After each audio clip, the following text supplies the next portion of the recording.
राधे राधे मेरे प्यारे भक्तों। स्वागत है आपका सत्संग वाणी चैनल पर, जहां हम सुनते हैं वो अमृतमयी बातें जो हमारे जीवन को दिशा देती है और आत्मा को परमात्मा से जोड़ती है। आज हम शुरू कर चुके हैं एक विशेष श्रृंखला भजन मार्ग की, जिसमें हम पूज्य प्रेमानंद महाराज जी के हर प्रवचन को एक एक करके सार रूप में जानेंगे, समझेंगे और उसे अपने जीवन में अपनाएंगे। आज है एपिसोड 3 का भावपूर्ण सार। यानी अगर आप इस यात्रा में हमारे साथ जुड़ना चाहते हैं तो अब भी चैनल को सब्सक्राइब करें और घंटी के निशान को दबाएं, ताकि हर ज्ञानवर्धक एपिसोड आप तक समय पर पहुंचे। मुख्य आधार श्रीमद् भगवद गीता अध्याय 9 श्लोक 4, मया ततमिदं सर्वं जगदव्यक्तमूर्तिना मत्स्थानि सर्वभूतानि न चाहम तेष्वस्थितः। विषय की भूमिका एकांत में अनुभव होने वाला अव्यक्त परमात्मा। जब श्री कृष्ण अर्जुन से कहते हैं कि मैं समस्त जगत में अव्यक्त रूप से विद्यमान हूं, तो वे हमें एक अत्यंत गूढ़ आध्यात्मिक रहस्य में प्रवेश करवा रहे हैं कि ईश्वर को देखने के लिए नेत्र नहीं, अंतर्दृष्टि चाहिए। और यह अंतर्दृष्टि केवल एकांत साधना से आती है। ईश्वर को पाने की पहली शर्त है संसार से हटकर स्वयं में उतरना। जब तक हमारी साधना दूसरों को दिखाने के लिए है, तब तक वो ईश्वर की ओर नहीं, दुनिया की ओर ले जाती है। इसलिए इस प्रवचन में एकांत केवल चुप्पी नहीं है, वह एक आंतरिक उपस्थिति है जहां आत्मा और परमात्मा का संवाद होता है। मया ततमिदं सर्वम, प्रभु कहते हैं मैं ही इस समस्त सृष्टि में फैला हुआ हूं। जगद व्यक्त मूर्तिना, मेरी मूर्ति अव्यक्त है, यानी जिसे आंखों से नहीं देखा जा सकता, जिसे केवल अनुभव किया जा सकता है। मत्स्थानि सर्वभूतानि, सारे जीव मुझ में स्थित है। न चाहन्तेष्वस्थितः, पर मैं उन जीवों में उसी रूप में स्थित नहीं हूं जैसा वे सोचते हैं। यही एकांत का मूल है। जब हम अपनी दृष्टि बाहर से हटाकर भीतर लगाते हैं, तब हमें यह ज्ञान होता है कि परमात्मा हर जगह है, परंतु वह किसी एक रूप, स्थान, मूर्ति विधि तक सीमित नहीं है।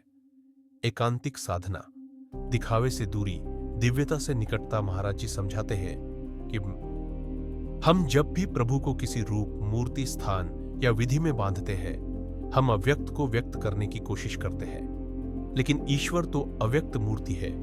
उन्हें पाना है तो भाव से पाना होगा, और भाव तभी आता है जब मन संसार से हटे, यानी एकांत में जाए।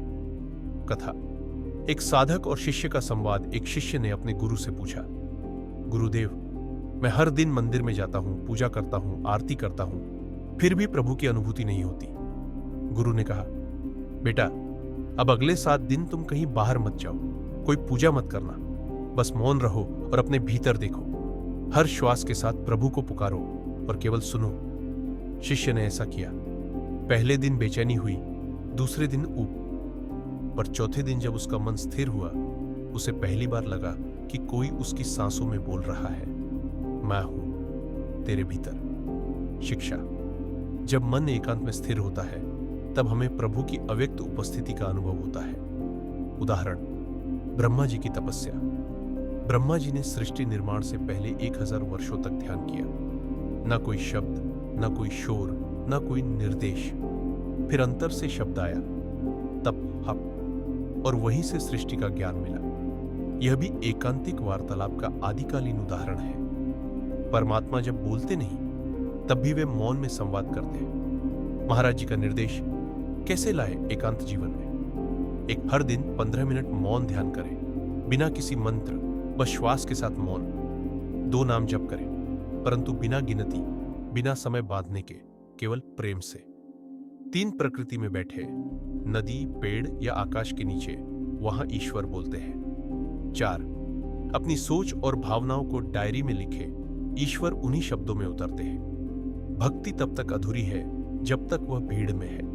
भक्ति तब पूर्ण होती है जब वह केवल प्रेम है, मौन में बहती हुई।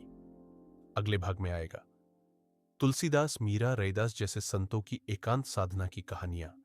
गृहस्थ के लिए एकांत क्या है, और श्रीमद् भगवद गीता श्लोक 9.4 का व्यावहारिक आध्यात्मिक अर्थ। अगर आपको यह सारांश पसंद आया तो कृपया कमेंट में बताइए कि आपको कौन सा भाग सबसे गहरा लगा, और साथ ही अगले एपिसोड की प्रतीक्षा कीजिए। तब तक के लिए राधे राधे।